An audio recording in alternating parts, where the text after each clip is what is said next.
Committee. I've asked our very own Senator Steve should open us in a word of prayer. Would you bow with me, please? Father God, we just thank you for this day and thank you for your glorious day that we have not seen before, and we ask that you help us and guide us as we deliberate on these bills and help us to do the right thing. Lord, we ask all of these in your Son Jesus' name. Amen. Okay, we've got 4 bills on the calendar today. We're going to start with House Bill 286. Representative Gaines, if you would come on down.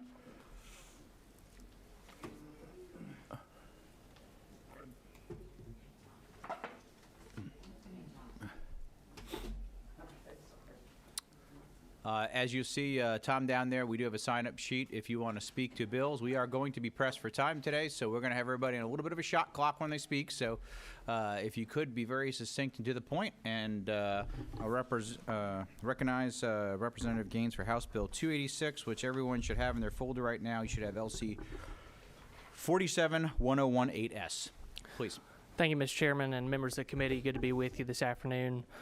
I'll be brief, because I think the concept is simple here. What we're trying to do is we have seen calls to defund the police in certain parts of our state and country, and so what we're doing with this legislation, make sure that doesn't find a foothold in Georgia. I was just reading the other day in a news article that Portland had slashed their police budgets. Crime increased significantly. Now the mayor is asking to reinstate $2 million.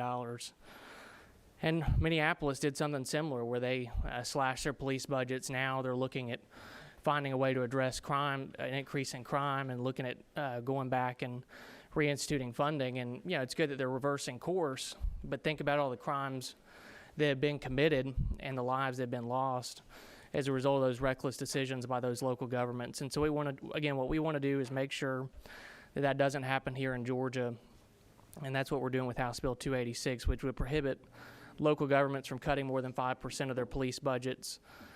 We have worked with the Georgia Municipal Association and Association of County Commissioners to try to address some of the concerns that they have in the legislation, and I'm happy to walk through some of those. And I'll briefly walk through the bill as well. And we should be working off of LC 471018S. And essentially, Section 1 and Section 2, they mirror each other. Section 1 applies to county police departments, which I believe there's about 10 counties with police departments in the state, and then Section 2 applies to cities across the state.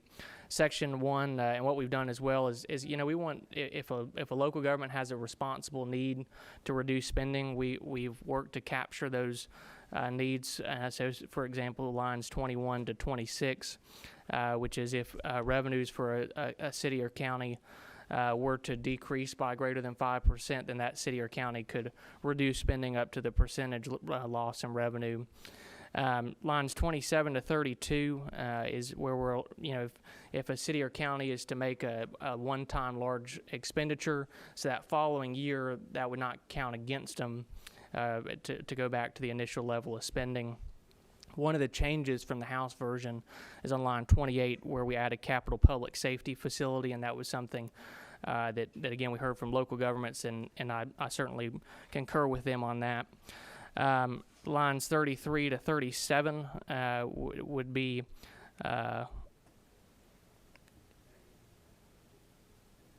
that's where over a 5-year rolling period, sorry, I got lost in the bill briefly, but where over a 5-year period, that local governments would also not be able to cut 5%. And what we're trying to capture there is, for example, in Athens-Clarke County, they looked at cutting 50% over 10 years, and that was a proposal that our local government had. I'm from Athens last year, and this would make sure that over a period of time, they're also restricted from cutting a significant amount of spending. So we've captured that in lines 33 to 37. And then lines 38 to 43 also capture over that 5-year period. If revenues decrease by greater than 5%, then they could reduce spending up to the amount of revenue losses. We've also captured in lines 44 to 62 a couple other reasons why a local government may need to reduce spending. For example, if a city were to abolish its police department and hand that over to the sheriff's office, that's what we've captured in 45 to 47, or if they were to transition those services to another local law enforcement agency. And then lines 48 to 51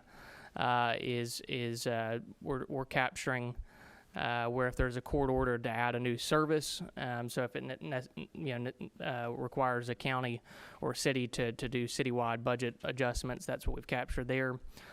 And then lines 52 to 62 was a request of local governments that if they were to meet one of these exceptions, it would require them to hold some public hearings, which I also felt like was a good addition to the bill. Line 63 to 64, any local government with less than 25 officers this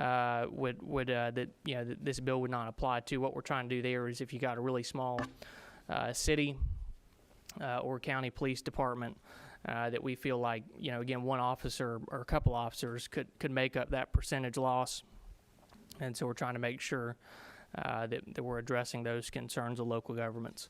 Again, Section 2 simply mirrors Section 1 entirely, but it applies to cities. And then Section 3 is an addition to the bill at the request of Senator Randy Robertson, and I believe he's going to be here maybe in a little bit, and honestly would defer to him a bit on that language. But, Mr. Chairman, I'm happy to answer any questions if there are any. Thank you for your thorough explanation. And Senator Robertson is presenting a bill in House Subcommittee right now. He'll be back shortly. But just to give a quick summary of Section 3, this simply allows, whether it be a department, corrections officer, whatever they happen to be able to automatically take out of their payroll tax what they would put in for either a pension or insurance or other type program. So it's pretty straightforward. Thank you for your thorough explanation. Representative Gaines, we do have a question from Senator Kim Jackson. Thank you, Representative Gaines. On the previous version of this bill, the cap for the size of a law enforcement that would not apply was 10 officers. This one, it's now 25. Can you speak to why you increased that number? Sure. That was just, again, a request of the local governments that what we've tried to do is address concerns that there have been. And I recognize, I suspect you're going to hear from GMA and ACCG that they still oppose the bill. But we have tried to work with parties involved, and that was something, frankly, they wanted to go higher. But we felt like, that 25 you're getting up to a good size department where, again, minor changes wouldn't affect the budget quite as significantly, and so that's where we landed on that number. Do you further yield? Sure. Can I ask another question? Sure, Mr. Chairman. Senator, what's your understanding of home rule and how the issues of home rule do impact this bill or do not impact this bill? They do not, and the reason for that, home rule basically restricts the General Assembly's ability to write legislation or pass laws that impact a specific jurisdiction, but this applies statewide, and so that's something that early on, obviously, we worked through, and this bill would not go against the home rule statute. Another question. So can you help me understand in lines 27 through 32, and of course it's repeated in the next section, you talk about that kind of one-time capital outlay. So my understanding is that in many places, if you have a major influx of money, that can happen over multiple years of time. So if you're building a new police station, it's not just 1 year of an influx of cash, it could be 3 years. And so based on your bill as it's currently established, would that county or city be held to that higher threshold of money based on a significant project that they took on that took more than 1 year? Does that make sense? I can rephrase it. It does. I mean, it's a one-time expenditure. That it's not a 1 year expenditure. And again, that public safety facility language was something that we added in this sub. That was not in the House version, but that was something that was requested from the local government. So, honestly, would defer to them a little bit on that because I think that's what they were trying to capture. But I do believe that would be captured. So, but so in here though, it talks about the previous fiscal year. Sure. So if I had a police station, and it took me 3 years, let's say I had $1 million for each year, even though it's still a one-time capital public safety facility, outlay, it shows up in each fiscal year for 3 years. So would that department or that county be responsible for continuing their budget at that increased rate, given that the previous fiscal year, as noted in line 27, Sure. would still be higher?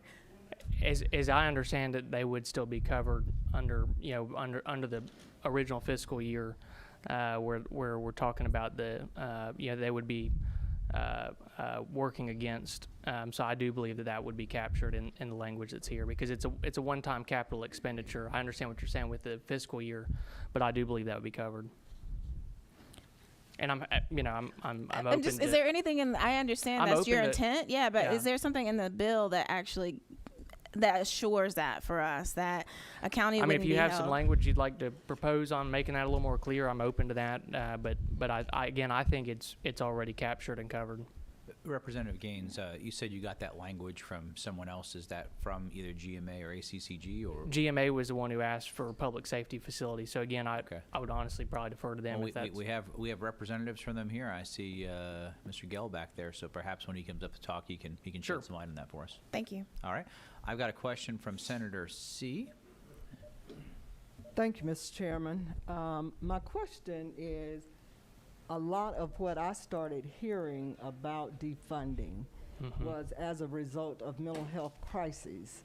I'd like to see some funding sources sent in that direction. Has any communication or any conversations been given about mental health crisis therapists, maybe, that's a part of these departments, so that they can differentiate whether it's truly mental health or something else? I mean, we shouldn't be killing people with mental health crisis. We should be getting help for them, or attempting to anyway. Sure, and some, honestly, we had this conversation a lot on the House floor and in House committee about mental health, and as I've said all along, I think we should be investing in mental health.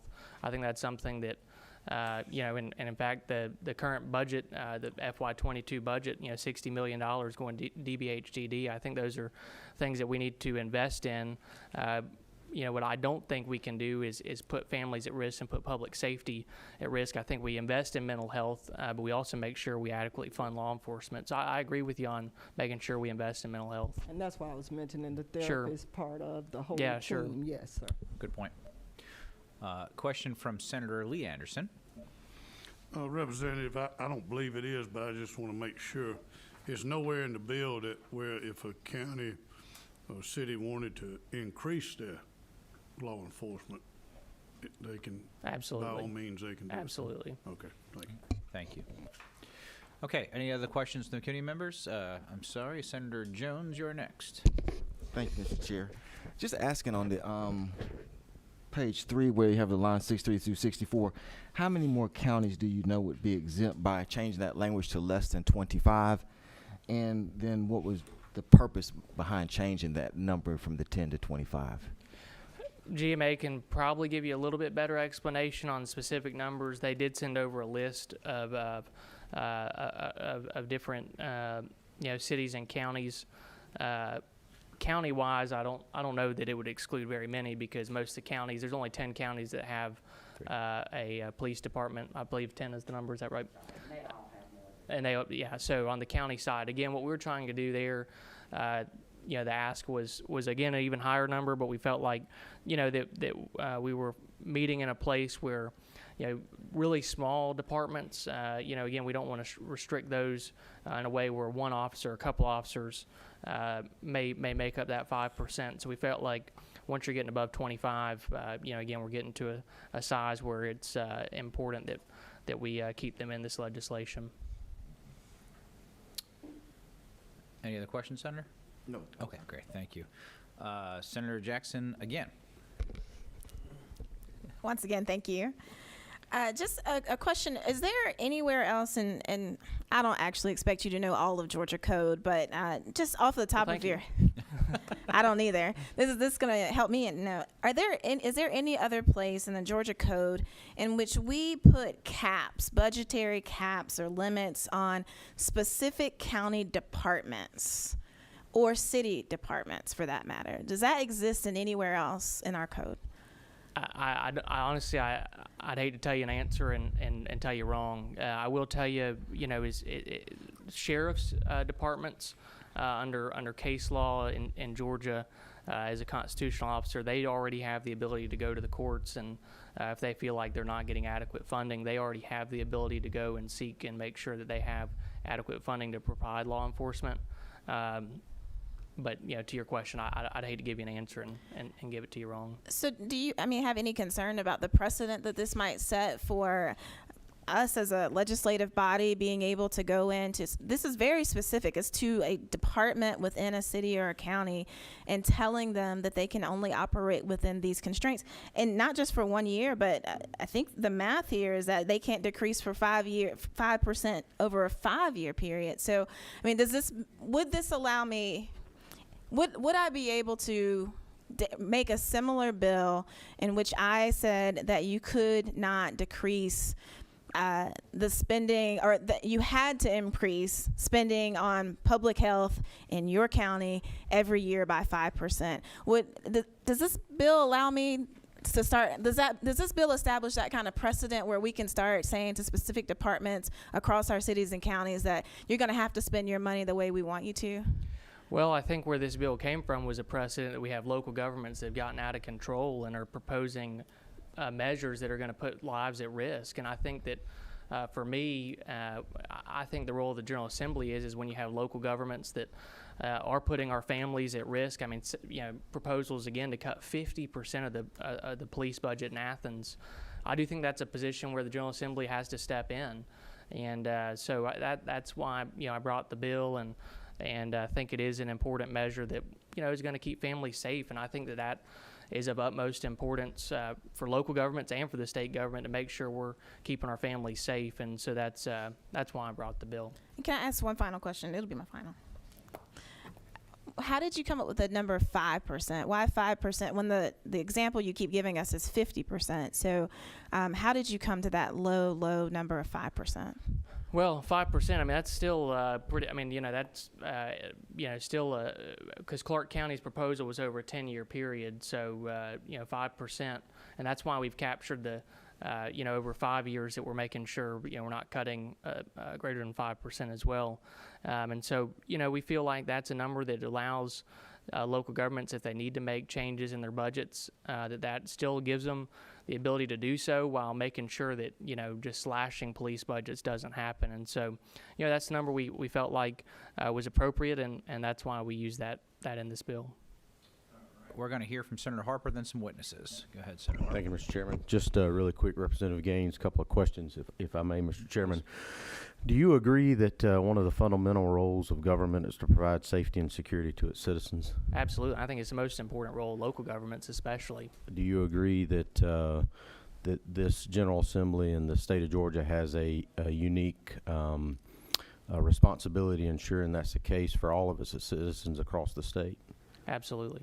Do you further agree that that because we have that responsibility ensuring citizenry is safe, that we have a role to play in ensuring that that the proper resources are provided in providing that safety and security? Absolutely. And is it not true that local governments are a creation of the General Assembly? That is definitely true. And that we have a role in the General Assembly to ensure within the confines of the Constitution and everything involved that because they are a creation of the General Assembly, and that we have an utmost right to provide that safety and security to the citizenry in the state, that we need to ensure that that transpires and that happens. I certainly agree. One further question. Is it not true that your bill has a provision in it that would allow local governments to cut their budgets by more than 5% as long as they abided by the public notice and public procedures that are laid out in the legislation? So they can do it. There's just a process in which they have to abide by to get there. Is that correct? Well, they have to meet one of the exception criteria. That's correct. That's right. And so that if they lost revenue greater than 5%, or again, if there's a court order for necessitating budget countywide or citywide changes, then they would be able to. And again, those are if revenue losses are significant, That's why we've made sure in this legislation that, again, if there's a responsible need to reduce spending, local governments, that's captured in this bill. But if you're going to just go out and slash your police budgets, we're going to make sure that doesn't happen. Thank you, Representative Gaines. Okay, thank you. If you'd make yourself comfortable, Representative Gaines, we're going to hear for some folks. I'm going to ask Allie, because we've got a lot of other representatives who want to get their bills heard too, and we don't want Representative Jones, Belton, or Neal to not get theirs through. We're going to ask everybody to hold your comments to 2 minutes, and we're going to do a shot clock here. So first, Tom Gale with GMA, why don't you come up? You're first on our list.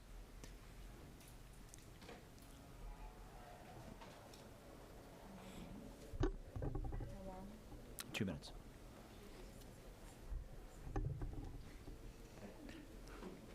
Has the clock started, Mr. Chairman? Go, please. Yes. So my name is Tom Gale. I'm the Director of Governmental Relations for the Georgia Municipal Association, representing 537 cities across the state. I want to start off by thanking Representative Gaines. He really has worked with us. We disagree on the policy, but he's trying to accommodate some of the suggestions that we've had to fine-tune some of the concepts he has in this bill, and I definitely appreciate his listening to us throughout the process. So first of all, I want to say GMA and our member cities 100% support the law enforcement community and the work that they do to keep our communities safe.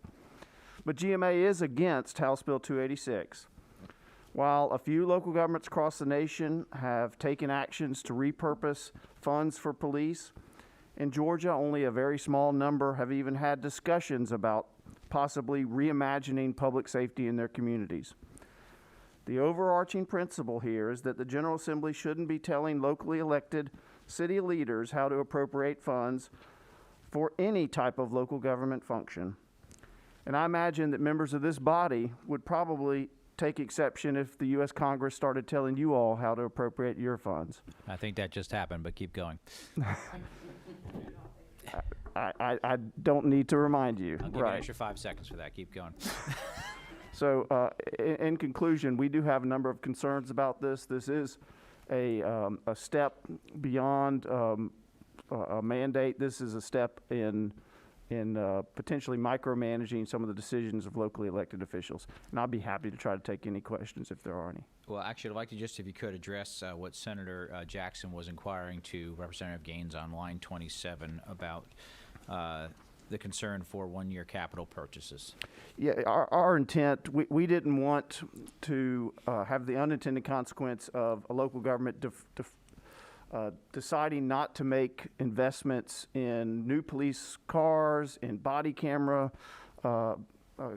equipment, or building a new public safety facility, because that may count towards the fiscal year that they're in. Therefore, they would not make those kind of investments because it would lock them into a higher level of spending moving forward. And Representative Gaines was very understanding of that concern and incorporated it into his bill into the House. Okay, great. It's going to have to be quick because he's already way past 2 minutes. Sure. So in your opinion, does this bill adequately protect counties and cities for having major capital outlay projects that last for more than one fiscal year? We think so, and that was the intent in trying to work with Representative Gaines on that language. Very good. Thank you. Okay. Thank you, Next Mr. up, Chairman. Ms. Deborah Nesbitt from ACCG. Come on down. Thank you, Mr. Chairman and members of the committee for hearing us today. And I, too, thank Representative Gaines for coming to us to work on the bill. However, we didn't really give any suggestions. For us, it really gets back to a local control issue. All of those folks at the local level are elected, and their number one priority is public safety. None of the counties have reduced their law enforcement budgets. As a matter of fact, over the last 4 or 5 years, we have increased our budgets. We see this as a slippery slope. Anytime there's a change in leadership or whatever, they could come back and say, you have to reduce your budget by 30% to be redirected to mental health or redirected to other uses. And there are also other county services that the legislature could then start coming and saying you have to fund this or you have to fund that or that you have to reduce it. We feel like those are the locally elected officials there, and I think even in Athens-Clarke County, they did not, in fact, cut the police budget but added money to the budget, and I have to believe that's because the local electorate probably demanded that. I would think your local communities are really worried about public safety too, and I would imagine that those constituents in those counties or cities would demand that funding go back. I mean, that's what those folks are there for, is to decide the budget. So we oppose that bill on that premise, that the local elected officials are the people closest to the citizens in those areas. And as far as I know, there have not been, none of the county police department budgets have been reduced. I know that for a fact. So I appreciate the time, and again, I thank Representative Gaines for trying to work with us, but we really do have, that's one of our guiding principles, is to hold to the things that we're responsible for. Right at 2 minutes. Thank you, Deborah. Thank you. Appreciate it. All right, next up, we're going to have Devin, and I'm going to butcher your last name with the handwriting, so I'm going to let you just come up and introduce yourself. Good afternoon. My name is Devin Barrington Ward with the Movement for Black Lives. And we are in opposition to this bill because we recognize that this bill is not about trying to keep communities safe. If it was about trying to keep communities safe, we would be funding mental health services. We would make sure affordable housing is a thing. We would try to stop, the city of Atlanta from being one of the #1 places for income disparity in the country. We know what the root causes of crime is. We know what the root causes of the lack of public safety in our community is. What this bill is about is essentially telling many of us who were in the streets this summer, demanding justice, demanding safety, demanding accountability, to shut up. This is about saying and handcuffing us to broken policies. In Georgia, we already spend $8.3 billion on police, prisons, and jails. If we're spending $8.3 billion on police, prisons, and jails, and we are not already safe, something's wrong. And then that means that we do need to reimagine public safety, because what we are doing, the definition of doing the same thing over and over and over again, is the definition of insanity. And this body would be insane to continue to collude with our own oppression as black people. People who are on this committee, senators who are on this committee, particularly the black senators on this committee, I oftentimes feel for you, because I recognize that you have to negotiate with folks that don't see your full humanity, and that this bill is a recognition of not seeing my full humanity as a human being, and saying that I live in Bankhead and I know that more police officers are not going to keep my community safe. What's going to keep my community safe is fully funding the schools. I haven't seen a bill in this legislative body that demands that counties fully fund public schools. But we're demanding that counties fully fund public police departments. Come on now. We know what the root causes of public safety is. So let's talk about what this is. We also recognize that police respond to crime. We saw that when we saw 6 Asian women killed. The police couldn't prevent that. We are already over time. You're responded to it. going to have to wrap this up. We're already They over time. responded to it. So I am in strong opposition to this bill, and I recognize that it may pass. But I also want you all to know, because y'all trying to play with people's voting rights, that the day is coming where we will be able to, if you decide to pass this, we will repeal it. And so that's fine. But we will stand up Thank for you our for your freedom, and comments. we will stand up for our rights. Thank you for your comments. Okay, next up, I've got Cindy, is it Betts? Battle. No, that's okay.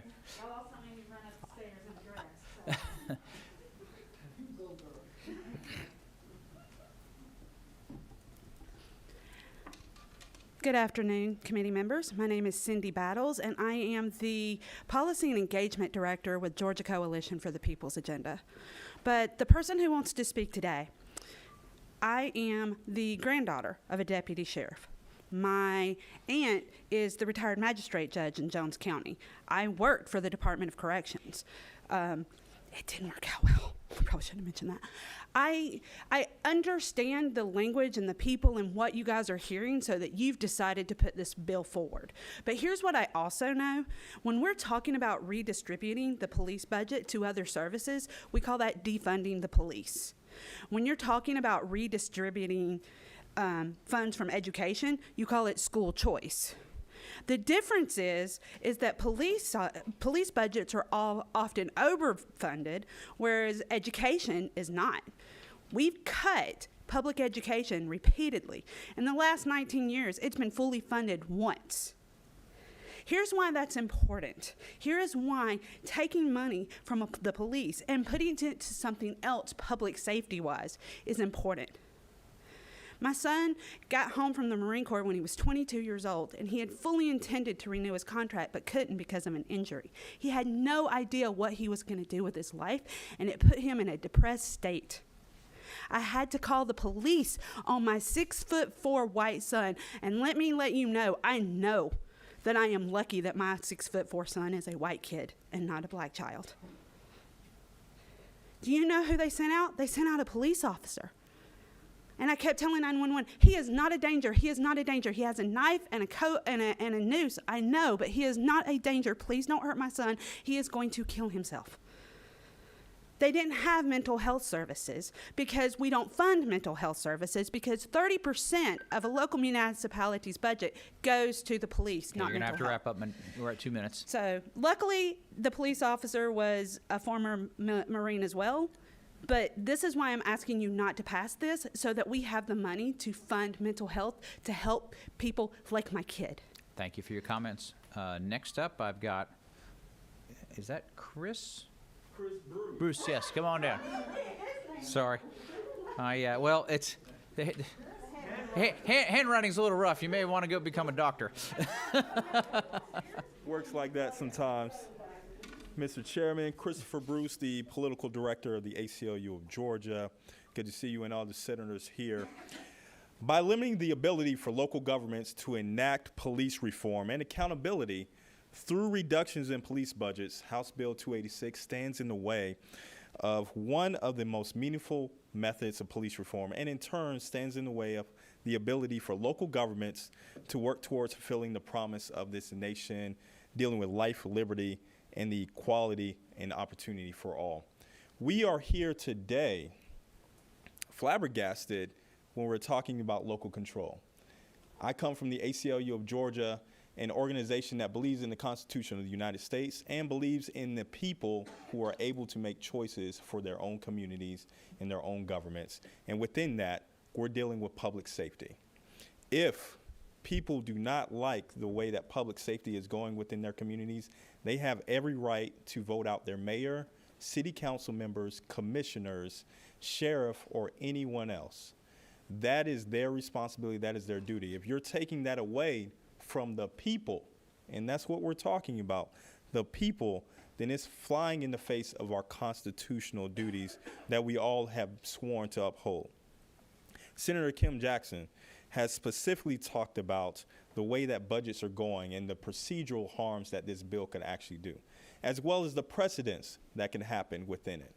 We want for you to really consider what happens in your own communities, because it may not stop here.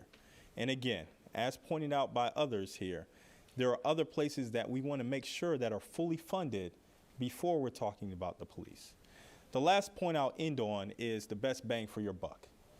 If I know that if I invest more in mental health services to keep more people out of jail and communities and cages, without putting them in the police, why shouldn't local governments do that? That is a great way of actually appropriating money.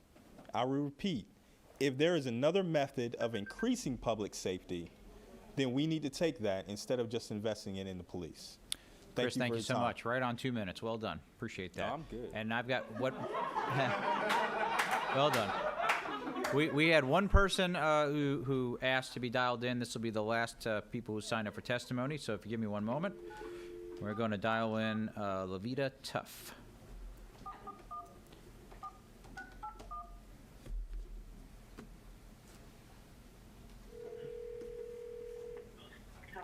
Hello, Ms. Tuff. This is Senator John Albers calling you from the Public Safety Committee. We are allowing folks 2 minutes each to testify on this bill, so I'm going to put the microphone next to the telephone and give you 2 minutes to talk if you'd like. Thank you so much. My name is Lavita Tuff, and I'm the Policy Director at Asian Americans Advancing Justice Atlanta. Advancing Justice is the only legal advocacy nonprofit in the Southeast that works to defend, resist, and advance the civil rights of Asian Americans. I'm here today because HB 286 creates an unnecessary, overreaching, and unfunded mandate that limits the ability of local jurisdictions to make decisions for the communities that they know best. Advancing Justice Atlanta knows far too well the real-life impact and stories of how local jurisdictions treat Black and brown people whose immigration status is used as a weapon by local law enforcement conducting the voluntary business of 287G agreements. 287G agreements are voluntary, and localities spend their own funds to enforce federal immigration laws with 287G. In Gwinnett County, for example, prior to ending its agreement, Gwinnett's budget exceeded over $10 million for 287G enforcement alone. And when adding in Gwinnett's specific cost of honoring federal detainers, it inflated the county's overall cost of enforcement to as much as $3.7 million a year. Honoring federal detainers, non-binding requests from ICE to arrest and hold individuals cost Georgia's local governments an estimated $100 million over the last decade and counting. That is roughly $9 million a year statewide on average, funding that could have been used to support other initiatives, including public transportation, health services, and education. Local jurisdictions should not be punished when making a decision to end agreements such as 287G that would potentially eliminate 5% of their budget. And when it comes to local law enforcement making bad fiscal decisions, it's a recurring theme that has been made in an effort to make a dollar while leaving a devastating impact. Sheriff offices and local governments across the state have paid millions to honor federal detainer requests and have only been reimbursed for about 10%. We're going to need you to wrap up. We are right there at past 2 minutes now. Yes, sir. I would end by saying that HB 286 would allow funding to go to police departments, permitting them to squander dollars and dreams of every single new American here in Georgia. Thank you so much for today. Thank you for your comments. Have a good day. And I'm going to ask Representative Gaines to come back up and close. Well, thank you, Mr. Chairman. And I'll just, if it's okay, address a few of the points that were made. You know, one being, I just kind of wrote them down as they were coming up. One is the suggestion that no local governments are decreasing their police budgets. And I would say to those local governments, there's nothing to be concerned about if this bill passes, because if they're not decreasing their police budgets, and that's something I've heard. You know, my local community in Athens is, Athens, Clark County didn't pass it last year, and if they're not going to pass it, then they have nothing to be concerned about.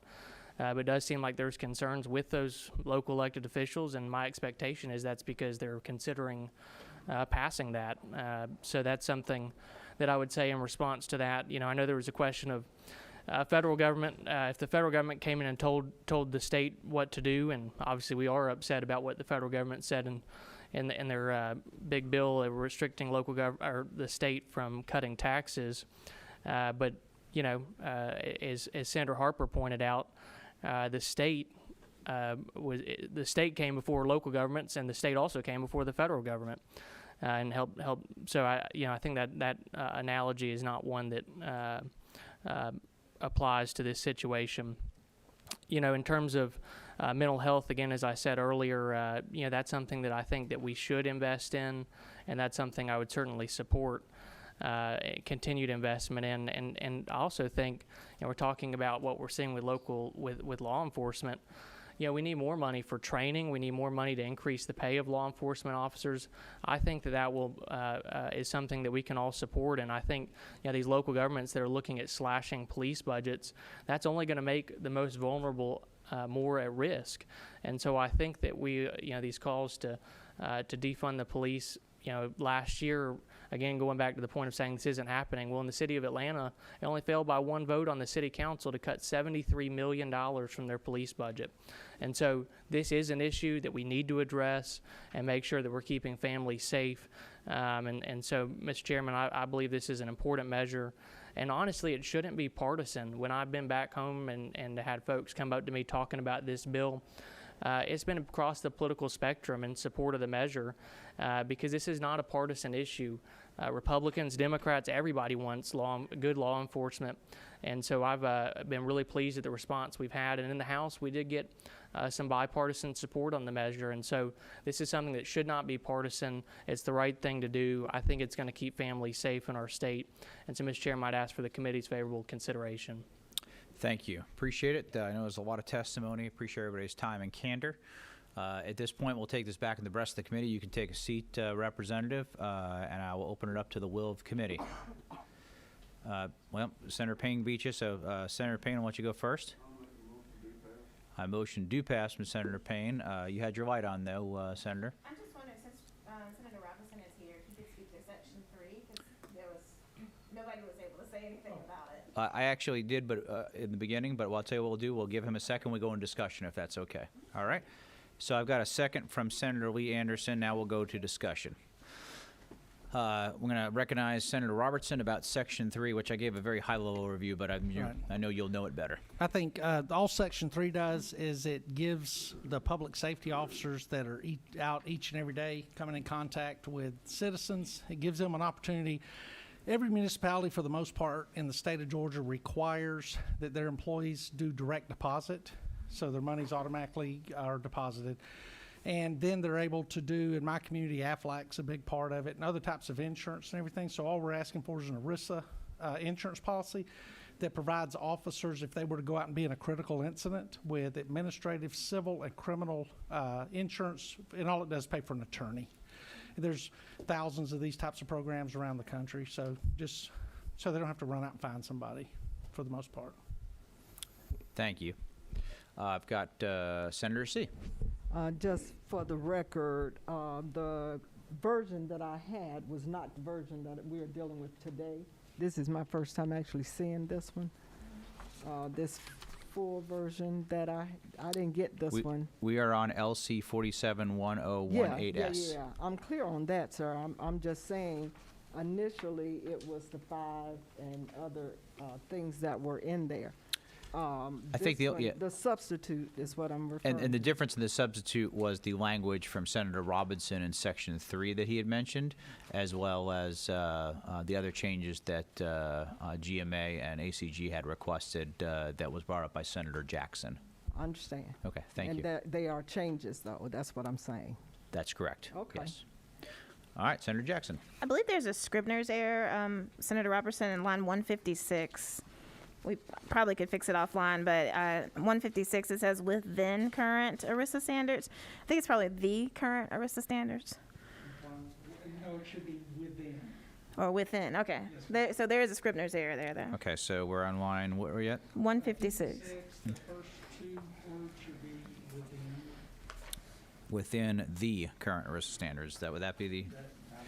Are you offering an amendment, Senator Jackson, that correct? Oh, no, that? I don't want to go on the record of amending this bill at all, but okay. I am offering to my friend there. Senator Robertson, would you like to make an amendment to do that? I will offer that. Okay, would you pull your microphone close, or Yes, sir. council can hear that, please? Yes, sir. I would, Mr. Chair, I would like to offer an amendment on line 56. So when you come off line 155, it would say premiums on insurance plans that are compliant within current ERISA standards. Okay, so we'll change to within and strike then on line 156. Yes, sir. Do I have a second for that amendment? I have a second from Senator Cardin Summers. Any further discussion on the amendment? Hearing none, all those in favor of the amendment, please say aye. Aye. All opposed, please say no. Okay. We now have a perfected committee substitute. Allie reminds me. Okay. We have a motion and a second. Is there any further discussion? Seeing none, all those in favor, please raise your hand. 1, 2, 3, 4. All those opposed, please raise your hand. 1, 2, 3. Passes 4-3. Best of wishes to you in the Senate Rules Committee. And who is going to carry this for you in the Senate? Senator Randy Robertson. A great one. Very good. Thank you so much for your time today. Appreciate it. Okay. Representative Todd Jones, House Bill 353. I'm going to guess this one might be a little less exciting than the last bill, so appreciate that. Just for everybody's edification, you should have LC 392902S. Mr. Chair. Please. Mr. Chairman, members of the committee, thank you so much. I do not expect this to take as long, but then again, I've seen things crazier happen underneath the Gold Dome. A few years back, this body passed basically the 3-foot pass rule regarding bicycles. And if you look at line 14 and 15, effectively safe distance was defined as not less than 3 feet. And then if you look at lines 25 through 29, which is language that we removed, it said, when feasible, the operator of a motor vehicle when overtaking a bicycle, et cetera, shall pass. The challenge with the current law that we are hearing from law enforcement is that it's too vague. It just basically, when feasible, is effectively too subjective. So what we did was, if you take a look at line 13 and line 14, we took the approach regarding due caution and what due caution should mean as you proceed. We then gave 2 options. Line 16 and 17 is effectively move into the adjacent lane. So if you are on a 4-lane highway, maybe divided by a median, move into the adjacent lane. Or lines 18 through 23 is your other option, and this was lifted from code regarding sanitation workers. We were trying not to create new law, but rather what in the law was there that today protects, I'll say, sanitation workers or other type of workers. We found that the sanitation workers had the most parallel, and you'll see now that if you can't make that safely what you need to do, and this does give them the opportunity to, for instance, they can cross the double yellow if it is safe to do, and also at the same time it provides what they need to do with their speed in terms of to be safe behind a bicyclist until it is safe to go around with a minimum of 3 feet. Mr. Chairman, that's it. Thank you. Who championed and passed that 3-foot law so many years ago that was so popular? That would be me. I know it was. Okay. Questions from the committee members? We did not have anybody sign up to speak for or against this bill, but I've got to recognize Senator C. I got a motion to pass from Senator C. Do I have a second? I have a second from Senator Jackson. Is there any further discussion from the committee members? Seeing none, all those in favor, please say aye. All opposed, please say no. Passed unanimously. And who's going to carry this wonderful bill for you? We are still up in the air on that, Mr. Chairman. I will let you know by the end of tomorrow if that's okay. How about the end of today? End of today? Yeah, that'd be great. Okay, we'll let you know by the end of today. Thank you. Very good. Okay. Thank you so much. That was much faster. Let's go to the next bill is House Bill 289, which we have a committee sub for, and it's going to be delivered by Senator Robertson instead. So we're going to let him go ahead, and you should have in your folder LC 413110S. I'll turn it over to you, Senator Robertson, to present from where you're sitting. Thank you. And House Bill 289 is the Safe Communities Act of 2021, and if you look on the summary, you'll see what primarily it does. This is based on the insurrection that we've seen happen throughout our country, starting last year, and I think the most recent that we all can remember is this one this past January in Washington, D.C. And what we've done in here is we've addressed the illegal conduct under unlawful assemblies, and I cannot point that out enough that we are discussing only unlawful assemblies.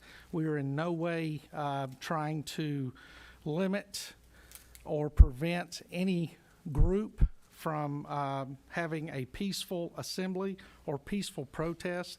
As someone who has applied for many permits to picket and protest, I can tell you that it's not difficult to conduct and plan a peaceful protest, march, or demonstration.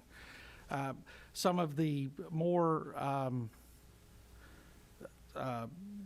protective type measures in here is we do have a provision in here that requires the individuals to apply for an application, which you'll see back on page 3.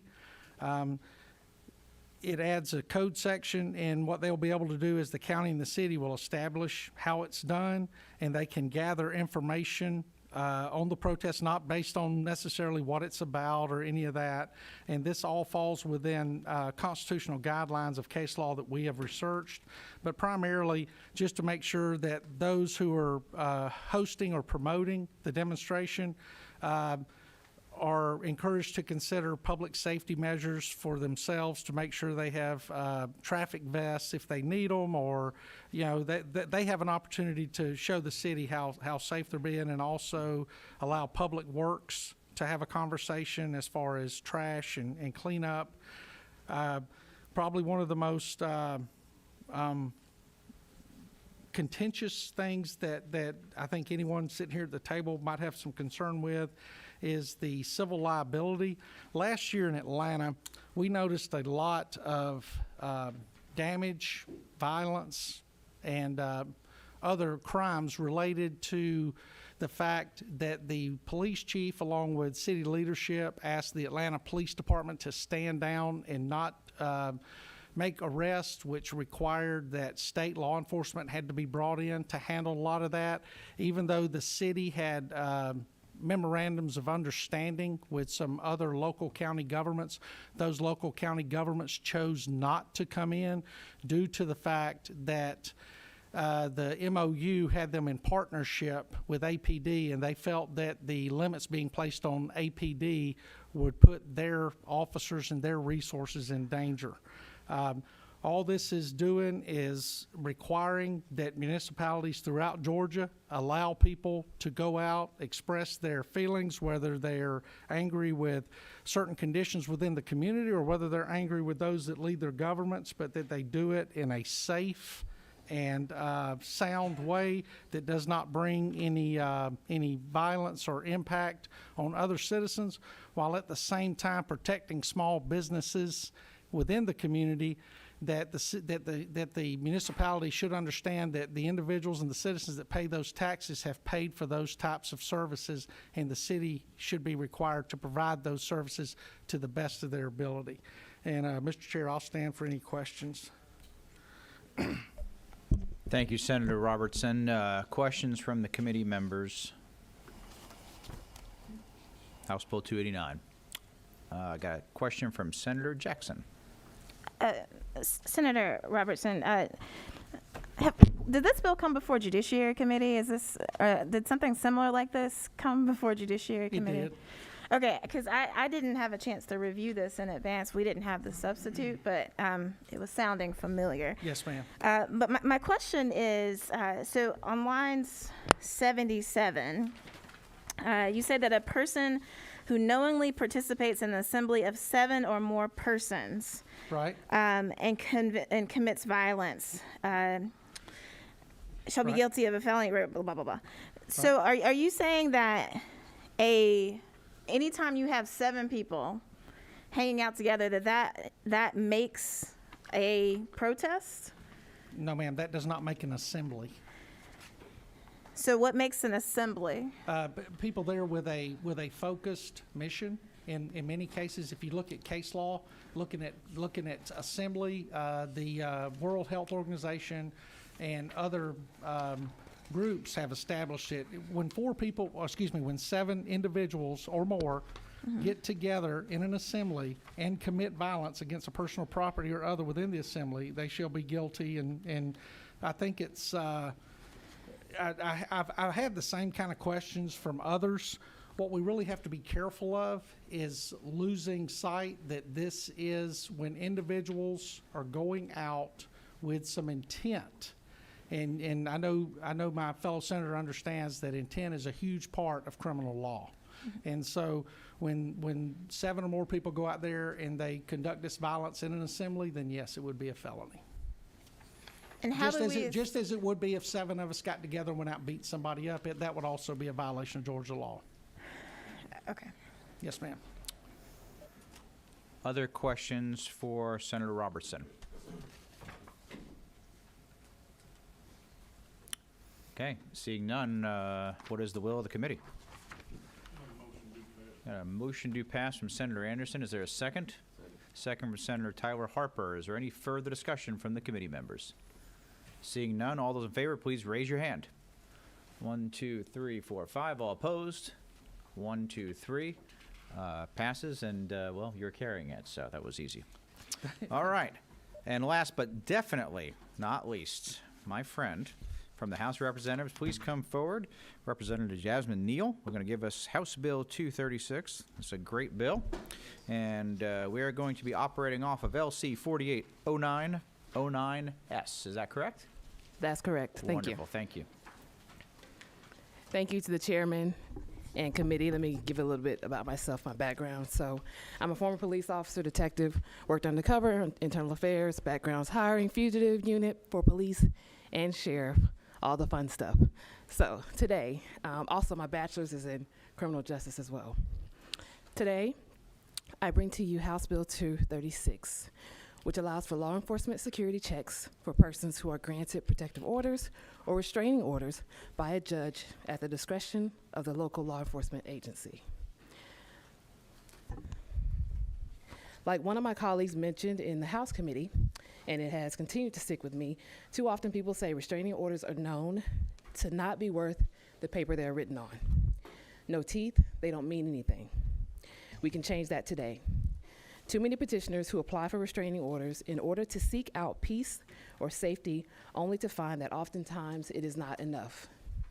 With this bill, the citizen can take their restraining order document to their local law enforcement entity and get placed on the general patrol list or its equivalent based on the agency, and that local agency will start checks on that property in an effort to deter the primary aggressor and prevent continued stalking and violence. Upon passing the House, came the messages and emails from citizens. One particular comment I received was from a woman who was first giving thanks for the bill and then stating, maybe if this practice existed a while ago, my best friend would still be here now. This bill is carried with bipartisan co-sponsors, and I would like to thank my colleagues from both sides of the aisle for their support and input on the bill. Additionally, I would like to thank the following law enforcement agencies for their support as well: the Georgia Chiefs of Police, Georgia Sheriff's Association, and Georgia Peace Officer Standards and Training Council, who have all come to speak to the bill during the committee hearings or provided their own input. And with that, I am open to any questions any of you may have. I'm going to recognize some questions in a moment. First, I want to thank you again. This is probably one of my favorite bills of the year, and I have personally helped out a lot of friends, colleagues, et cetera, who, had your bill been in place, it could have been a more favorable outcome, both of them physically, but as well as mentally. Yes. The protection. So thank you. I'm going to recognize Senator Robertson for a question. Good afternoon, Representative. Good afternoon, sir. You and I have discussed this and had positive conversations about it, and I'm very thankful that you're bringing this forward. My question goes to line 30, where it says that has the 60-day, up to 60 days. Is there anything preventing the, and we'll say it like it is there anything preventing the victim from coming back and re-engaging with the law enforcement community to extend it out further than that? Yes, that would have to be on a case-by-case basis, and they would do it under the same constraint that we would do for instances such as sometimes a citizen can say, hey, can you watch my house for a week or two while I'm away? They would have to just come and request additional checks after the 60-day mark. So up to 60 days, they could come back and say, hey, he or she still in law enforcement. What I did not want is I did not want anybody to come back and say, oh no, we're only obligated for up to 60 days, because in my community, and you and I have discussed it, a business owner, a resident, they can call and say, hey, I need a house check, a residential check or a business check, and we do them automatically. Right. We have a large sheriff's office, large police department, but I want to, the importance of this, and I cannot overstate it. Yeah. There's a Winnebago case that you may be familiar with, and there's a case out of Colorado where somebody had a restraining order, and the mother engaged with law enforcement because the father had taken the children, and they did not follow through, and the children ended up being killed. Yes. And so things like this help us here in the state of Georgia hopefully prevent those things from happening. I want to thank you as a freshman coming up with something as good. I love good public safety. Thank you very much. I got a question from Senator C. Actually, it's just a kudos. I just think that in your position and what you bring is awesome. I appreciate it, and at the proper time, I'd like to ask. I think this is the proper time, Senator. See. Pass, Mr. All right. I've got a motion to pass. I got a second from Senator Robertson. Sorry, he beat you, Lee. Any further discussions from the committee members? Seeing none, all those in favor, please say aye. Aye. All opposed, please say no. Passes unanimously. And who is going to be caring for this bill for you in the Senate? Senator Robertson. All right. Motion to reconsider? No? All right. No. Well done. Thank you. Thank you for your time today. Okay. So real quick for the committee's edification, I just want to review. We're going to have probably only one more meeting prior to the end of legislative session, which will be Tuesday, the 23rd. We do have a bunch of House bills left, and for all my friends in the House that are listening, aside from Representative Neal, we're going to need some movement on your side if you want some movement on this side. So I just prepare to dig in on a volume of bills. We're going to send that list out to you sooner than later, so you have a little extra time to read over those. You have questions, let us know. Also, we did assign some bills to subcommittee, so both Chairman Harper and Chairman Robertson, if they get a request, they will work with you at the appropriate time to do subcommittee hearings. Because we're at the end of the session, I just want everybody to know that may or may not be right before, right? So they have the prerogative to host those right before or right after. Obviously, if it's a bill that's a Senate bill, it's not going to have action this year, but people want to be heard, and we want to give them that opportunity as well. So we're going to work through that, but please know that we're going to try and do that in a way that people can still get the current bills that need to get done this year in order as our priority. So if there are no more business for the community, I want to recognize my good friend Terry Norris, the Georgia Sheriff's Association back there, and the great work that he does representing the state of Georgia and our sheriffs. And this meeting is hereby adjourned.